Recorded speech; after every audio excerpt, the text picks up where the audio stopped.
What important truth do very few people agree with you on? It's a surprisingly difficult question. But according to the legendary investor, entrepreneur, and philosopher Peter Thiel, a good answer to that question is the single most important starting point for any great invention, any groundbreaking company, and any truly meaningful future.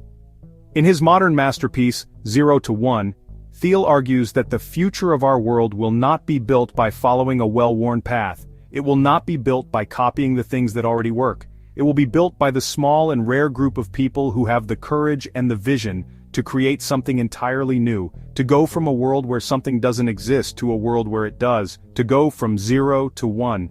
This is not a book about how to run a business in the traditional sense. It is a profound and deeply contrarian philosophical guide to how to think about the future. It is a call to arms for the creators, the builders, and the contrarian thinkers. And it is a powerful argument that the single most important task of our time is not to compete, but to create. The challenge of the future, going from 0 to 1. The first and most important idea in the entire book is the fundamental distinction between two different kinds of progress. Thiel calls them 1 to n and 0 to 1. 1 to n is the process of horizontal progress or globalization. This is the act of taking something that already works and copying it, scaling it, or making incremental improvements to it. If you have one typewriter and you build 100 more, you have gone from 1 to n. If you take a successful business model from the United States and you replicate it in China, you are doing 1 to n. Globalization is about taking the familiar and spreading it around the world. It is by its nature a predictable and relatively safe form of progress. 0 to 1, on the other hand, is the process of vertical progress or technology. This is the act of creating something entirely new. It is the invention of the typewriter in the first place. It is going from a world with 0 word processors to a world with 1. Technology, in Thiel's broad sense of the word, is any new and better way of doing things. It is about creating something that has never existed before. It is by its nature a singular, unpredictable, and miraculous-seeming event. Thiel's central argument is that while globalization is an important force, the long-term future of human progress depends entirely on 0 to 1 innovation. Copying the same models over and over again will eventually lead to a world of fierce competition, of depleted resources, and of stagnation. It is only through the creation of new technologies that we can solve our most difficult problems and build a better, more prosperous, and more interesting future. The challenge, he says, is that our entire culture, from our education system to our corporate world, is set up to encourage 1 to n thinking. We are taught to follow the rules, to study what has been done before, to compete in well-defined contests. But the future will be built by the people who have the courage to ignore the well-trodden path and to create a new one. This leads to the book's most famous and most controversial argument, and that is this: competition is for losers. This is a shocking statement. We are taught from a young age that competition is the engine of our economy and the source of all excellence. But Thiel argues that this is a destructive myth. In a state of perfect competition, like the airline industry or a restaurant business, the profits are competed away to almost 0.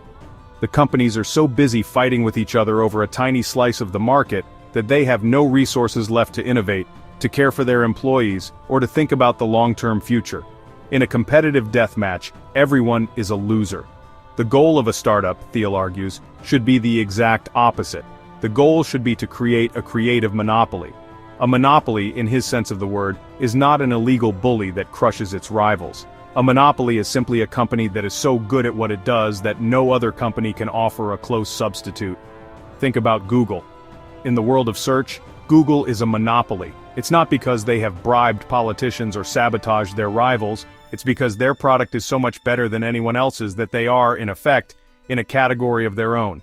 This monopoly status is what gives Google the immense profits that allow it to fund moonshot projects, to pay its engineers massive salaries, and to think about problems that are decades away. The profits from monopoly are the engine of innovation. A true creative monopoly is the reward for creating something new and valuable, for going from 0 to 1.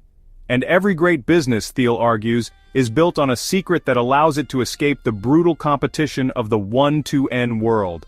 A great business is a conspiracy to change the world, and the first step in that conspiracy is to build a monopoly. So if the goal is to create something new, to go from 0 to 1, What kind of mindset does that require? This is where the book becomes a deep philosophical critique of our entire modern culture. Thiel argues that our view of the future can be broken down into a simple four-quadrant model. The future can be either definite or indefinite, and our attitude towards it can be either optimistic or pessimistic.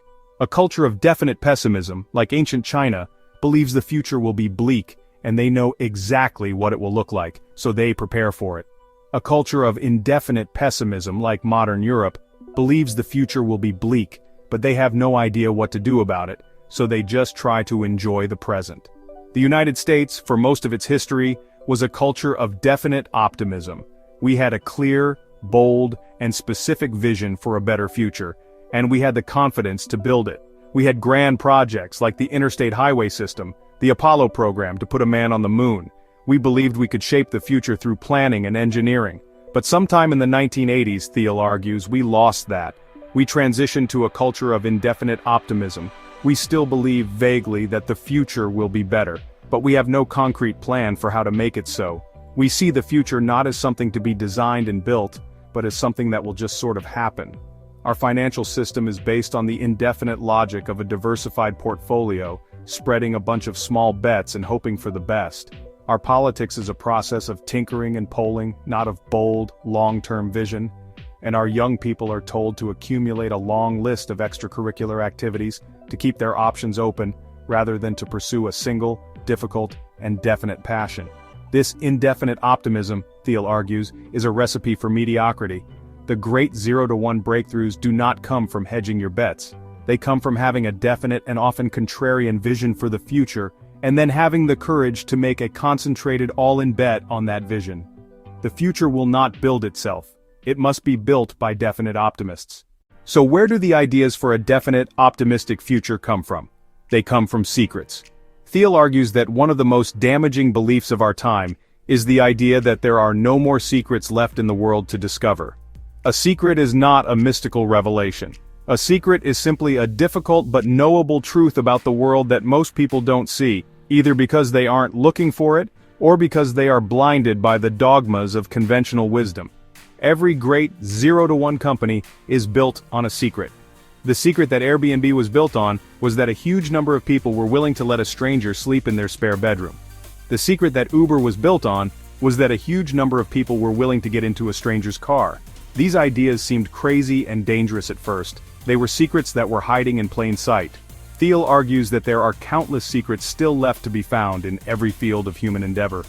The great task of the entrepreneur, the scientist, and the philosopher is to become a searcher, a contrarian thinker who is willing to look for the truths that are hidden just beyond the edge of our current understanding. The contrarian question, what important truth do very few people agree with you on, is a direct question about secrets. Believing in secrets and having the courage to search for them is the fundamental mindset of the innovator. With this philosophical foundation in place, the final part of the book becomes a practical and powerful toolkit.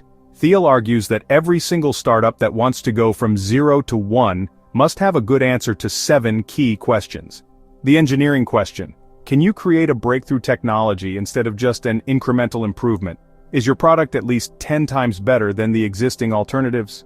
A 10x improvement is the only way to break through the noise and overcome the switching costs for your customers. The timing question: is now the right time to start your particular business? Is there a powerful technological or social trend that you can ride? The monopoly question: are you starting with a big share of a small specific market? It's much easier to dominate a small niche market first, and then to expand from there, than it is to start by attacking a massive competitive market. The people question: do you have the right team? A startup is a tribe, a cult, a mission. You need people who are not just talented, but who are deeply committed to the mission, and who actually like working with each other. The distribution question: do you have a way to not just create but also deliver your product? Many startups fail because they have a great product, but they have no idea how to sell it or get it into the hands of customers. The durability question: will your market position be defensible 10 and 20 years into the future? What are your moats? What will protect you once your initial success attracts a flood of competitors? The secret question: have you identified a unique opportunity that others don't see? Have you found a secret? A great startup, Thiel concludes, must have a compelling answer to all 7 of these questions. A failure in even one of them can be fatal. The ultimate message of 0 to 1 is a powerful and challenging call to action. It is a philosophical manifesto for the builders, the creators, and the innovators. It is an invitation to stop competing in the crowded red oceans of the 1 to N world and to start creating new blue oceans of the 0 to 1 world. It is a challenge to be a definite optimist, to search for the secrets that are hiding in plain sight, and to have the courage to build the future that you want to see. It is a deep inquiry into the very nature of creation. If you are a person who wants to create new things, and not just rearrange the old ones, then you are in the right place. Welcome to Geeky Philosopher. Subscribe and let's continue to explore the contrarian philosophies that can help us build a better future.